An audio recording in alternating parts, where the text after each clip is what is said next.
আসসালামু আলাইকুম। আমরা বিএসটিআই থেকে মোবাইল কোর্টে এসেছি। আমাদের সাথে বিজ্ঞ ম্যাজিস্ট্রেট স্যার আছেন। হ্যাঁ, কই ওই লোকটা কই আসছে?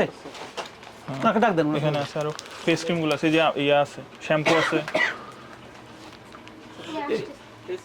এগুলো কি এখানে তৈরি হয়েছে এই কারখানায়? কোথায় তৈরি হয়েছে? ওই কারখানায় কি তৈরি হয়? যে এটা দেখলাম যে এখানে তৈরি হয়নি, এখানে শুধু বানানো। অর্ডার কাটে, কিন্তু কিছু যন্ত্রপাতি দেখলাম, কিছু দেখলাম কিছু তৈরি হয় মনে হয়, বুঝছেন? এটা কি আপনাদের স্কিন ক্রিম? লেখা আছে কি? স্কিন ক্রিম লেখা নাই। এটা ক্রিম না, এটা হচ্ছে সিরাপ। সিরাম? এটা সিরাপ। সিরাম ম্যান্ডেটরি না স্যার। ময়েশ্চারাইজিং, ব্রাইটেনিং, ফার্মিং, এসেন্সার। জি ভাই, এই যে কাটা আসছে জন্য বিএসটিআই থেকে মোবাইল কোড এসছে, ম্যাজিস্ট্রেট মহোদয় এসছে। এখানে কিনতে পাওয়া যায় স্কিন ক্রিম না, এমনি হ্যাঁ বডিতে দেওয়ার জন্য বিক্রি স্যার। বডিতে তো মানে স্কিনে দিবেন, স্কিন ক্রিম তাই। ওটাই তো স্কিন সব ক্রিম, ধরনের স্কিনে ক্রিম তো ইউজ বডিতে। হচ্ছে।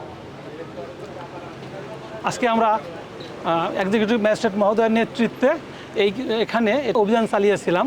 অভিযানকালে আমরা এখানে বেশ কিছু অবৈধ নিম্নমানের বেআইনি স্কিন ক্রিম, সাবান এবং বডি লোশন দেখতে পাই। সেগুলো আমরা সিজ করেছি এবং আমরা বিএসটিআই আইনের মামলা করেছি।